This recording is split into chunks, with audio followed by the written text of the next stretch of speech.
নমস্কার বন্ধুরা, morning glory কিচেনে তোমাদেরকে আবার স্বাগত। তো আমি আজকে কোনো খাবারের রেসিপি করব না, আজকে আমি করব পকোড়া। তো চলো দেখো, আমি বাঁধাকপির পকোড়া করব। তো বাঁধাকপির পকোড়াটা প্রথমে বাঁধাকপিটা আমি কেটে নেব। তো দেখো বন্ধুরা, আমি একটা ছোট্ট বাঁধাকপি নিয়ে নিয়েছি, ছোট্ট সাইজে। তো এটা আমি ছোট ছোট করে কুচি কুচি করে একদম প্লেন ভাবে কেটে নেব। তো চলো এটা আমি কেটে নিই আগে। তুমি তুমি এটা তুমি কি পরেছো? এটা গামছা রাখতে বেলা? হ্যাঁ, এটা আমি উঠতে পাবো না, তাই জন্য বইতে। আচ্ছা আচ্ছা, ঠিক আছে। পূজা করবে নাকি? উঠতে পারবে না? কোথায়?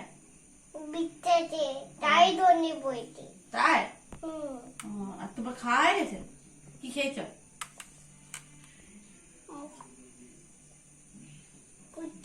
রুটি খেয়েছো? কি দিয়ে? তোকাই দিয়ে। বাবা ভাও। এখন পকোড়া খাবে?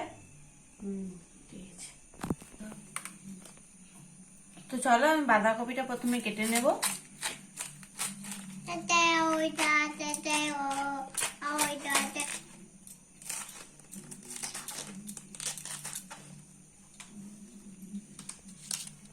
এরকম কুচি দিয়ে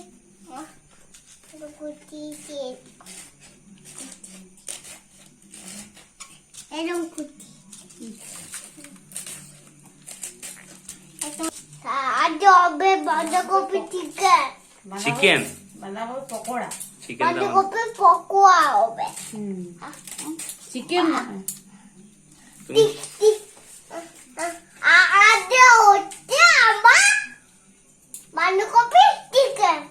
বাঁধাকপি চিকেন।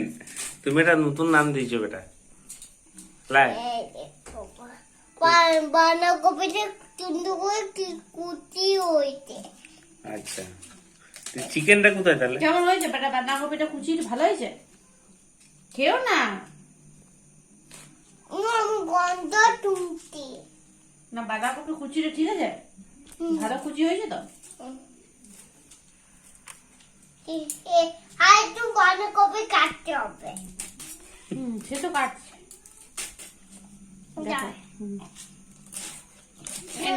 বাঁধাকপি কাটা এনে এনে দাও। তারপর কি করতে হবে না? তারপর বাঁধাকপি চিকেন টুন্ন করে বাঁধাকপি চিকেন হয়েছে। বাঁধাকপি? ও আচ্ছা বেটা, বাঁধাকপির ইংরেজি কি বলো তুমি? ক্যাবেজ। ক্যাবেজ? বাহ, ভেরি গুড। না না, ক্যাবেজ নয়, বাঁধাকপি কইপা। কলিফ্লাওয়ার? কলিফ্লাওয়ার হইতো আছে। কলিফ্লাওয়ার তো আছে। এটা কি? কইপা। এটা কলিফ্লাওয়ার, আর এটা হচ্ছে বাঁধাকপি মানে ক্যাবেজ। ক্যাবেজ। তোমার তোমার কোনটা খেতে ভালো লাগে, ক্যাবেজ না কলিফ্লাওয়ার? কইপা। কাটানো, আমি কাটানো কেটে তাই না। সুন্দর কাটা হবে এরকম। তুমি বাঁধাকপি ছুরিতে করে কাটছো না?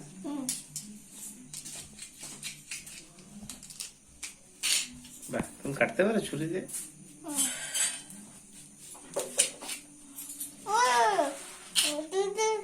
কার মতন কাটছো? দুলাল? কোন দুলাল? কোন দুলাল? তো বাঁধাকপির পকোড়ার জন্য আমি বাঁধাকপিগুলো খুব ভালোভাবে কেটে নিয়েছি আর ধুয়েও নিয়েছি। দেখো এইভাবে ধুয়ে নিয়েছি, একদম ঝুড়ি ঝুড়ি করে কেটে নিয়েছি বাঁধাকপিটা। আর এখানে আমি আধ ঘন্টা আগে আমি বেসনটা ভালো করে জল দিয়ে মেখে রেখেছিলাম, তাতে বেসনটা ভালো ফুলবে। আর এখানে নিয়েছি আমি কিছু কাঁচা লঙ্কা কুচি। তো চলো রেডি করি এরপর। তো এরপর আমি এটাতে একটু লবণ দিয়ে দেব। লবণটা আমি পরে দিচ্ছি, আগে দিইনি। লবণটা দিয়ে দিয়েছি। এটা হালকা একটু জল দিয়ে দিয়ে একটু মেখে নেব।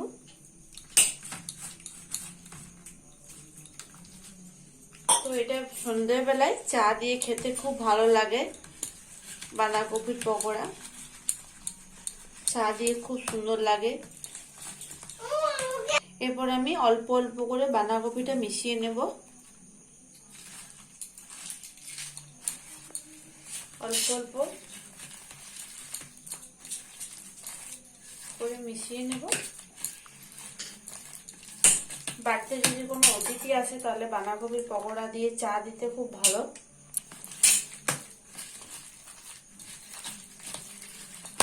তো আমার এটা মাখানো হয়ে গেছে, আর এটা খুব তাড়াতাড়ি হয়, চটজলদি, খুব স্পাইসি হয়, খেতে খুব ভালো লাগে।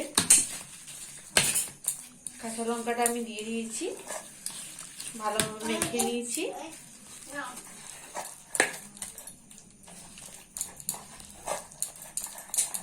এইভাবে মেখে নিয়েছি, মাখানো হয়ে গেছে।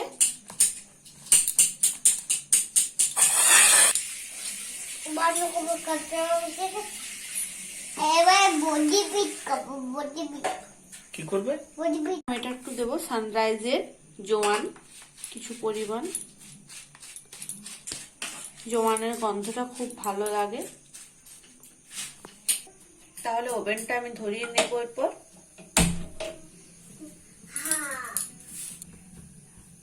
প্যানে তেলটা আমি দিয়ে দেব, সাদা তেল। তেল গরম হয়ে গেছে আমার, একটা একটা করে পকোড়াটা তেলের মধ্যে দিয়ে দেব।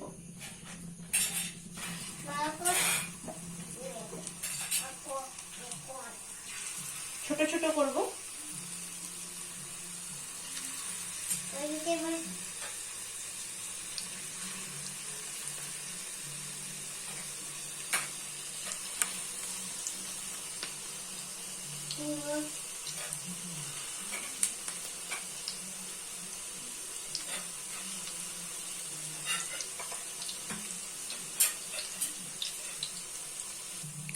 তো তোমাদেরকে একটা টিপস আমি দেব, যখন তোমরা কোনো পকোড়া করবে বা কোনো বেসনের জিনিস করবে, তো বেসন বা বড়া করবে বা আলু বড়া হোক, যাই হোক কিছু করো, তো বেসনটা যদি তোমরা আগে আধ ঘন্টা আগে যদি ভিজিয়ে রেখে দাও হালকা জলে, তাহলে বেসনটাতে আর খাবার সোডা দেওয়ার প্রয়োজন হয় না। তেল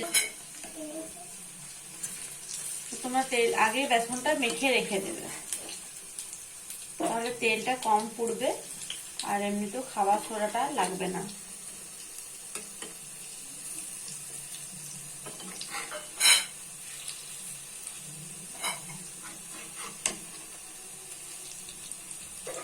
আমি পকোড়াগুলো একটা একটা করে উল্টিয়ে নিয়েছি।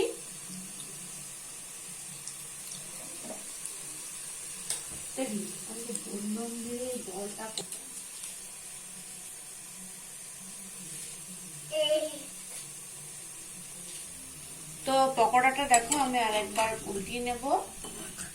হয়ে গেছে ব্রাউন কালার, দেখাচ্ছি বেটা দাঁড়াও। ব্রাউন কালারটা দেখো চলে এসেছে। দেখাচ্ছি দাও। তুমি তো সেফ, তোমাকে না দেখা তুমি দেখতে পাওনি? না, দেখতে পাইনি। শীতকালে এই পকোড়াটা খুব সুন্দর লাগে খেতে। দেখতে পাইনি, দেখতে পাইনি। কি হয়েছে বেটা? টমেটো সস আর চিলি সস দারুণ লাগে খেতে। তো চলো, এটা পকোড়াটা আমার হয়ে গেছে, এবার তুলে নেবো আমি পকোড়াটা। মুড়ির সাথে ভালো লাগে, তবে চায়ের সাথে বেশি ভালো লাগে খেতে।